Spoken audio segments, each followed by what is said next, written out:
Kong Skull Island, the new King Kong film. So no, not a sequel to that King Kong from 2005, not even a sequel to the 1933 King Kong, but a completely new King Kong, never before seen by man. Now for those of you who don't know, this new King Kong basically exists for the sole purpose of getting him to fight Godzilla and join a wider monster universe. You got Mothra, you got the other ones.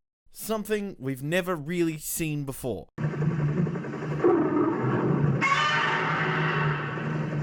But monster universe aside, this film basically tries to put a spin on the classic Kong mythos by setting this in the 70s, almost immediately post the Vietnam War. Basically now the Americans have satellite imaging, they found this island and John Goodman wants to go check it out. They get Tom Hiddleston because he's good at tracking things, they got Brie Larson because she has a camera, and they've got Samuel L. Jackson because he's an army guy. On this island they find a giant gorilla who messed them up, and King Kong. Nah, you're alright, John C. Reilly. Okay, so I'll just start by addressing some general things that you might be concerned about. To those of you who worried about the fact that the last King Kong movie, it took about 70 minutes to see him, then don't worry. He's basically front and center in this one. You see him in the first 5 minutes. Although I would say there wasn't a heap of screen time with him, I'd say he's well enough dispersed throughout the film that you'll probably leave satisfied. Remember, Sir Anthony Hopkins only spent roughly 16 minutes on screen in Silence of the Lambs, and he won an Academy Award. Obviously though, Kong isn't a cannibalistic serial killer, but he does have some pretty cool fight scenes. And that's sort of where the strengths of this movie lies, in all the monsters and their fights. When there are a bunch of monsters on screen,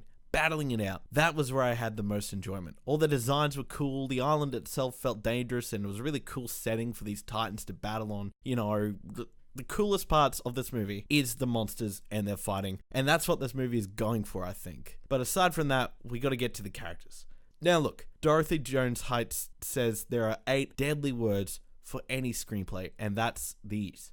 I don't care what happens to these characters. And that's this film's biggest sin. Apart from John C. Reilly, maybe Samuel L. Jackson, and a little bit of Toby Kebbell, which ultimately just goes nowhere. None of these characters have anything going for them. I mean, they might as well have called the film Kong Dull Island, am I right? Yeah, look, Sam Jackson's character gets a good setup on his motivations and his drive, and John C. Reilly clearly has a lot of fun interacting with the cast, but no one else is able to bounce off him, so sometimes his bits don't land as well as they could, but, you know, he's really trying. Yes, he gets a little bit of exposition to deliver, but hey, the exposition's interesting. That's another good thing about this film. The mythos is very interesting. I like it. But when I'm talking about the characters, look, there's a part, and I won't spoil who it is, but it's in the trailers, where some dude pulls out some grenades and tries to blow up a skull crawler with himself. And if, when you watch it, you can resist the urge to laugh at the stupidity of it, then I'd be amazed, because he's a character who has just nothing going for him. I didn't even know his name, and he makes this big, dramatic Hollywood sacrifice, and I gotta tell you, I nearly lost it. I thought it was a joke, but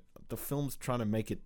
I just don't know. There's really no strong characters in this film. There's no character arc. The characters have nothing going for them. So ultimately, I feel like this film needs to be reviewed in 2 ways. On the one hand, to me, King Kong has always been more than just a big dumb action movie. The reason I love Sir Peter Jackson's King Kong so much is that Kong himself is a really deep, developed character, and it shines through the relationships he shares with the human characters. So if you go to Kong Skull Island looking for something like that, then you will be disappointed. Yeah, there are hints of it, but unless it's more well developed in future films, it's really nothing. But on the other hand, if you're looking for just a big dumb action movie where a giant ape fights some other monsters and then some humans fight some other monsters, then by all means, buy your popcorn and have a great time. Predator doesn't really have characters I care about either, yet it's a fun watch, so enjoy. Also, stay after the credits.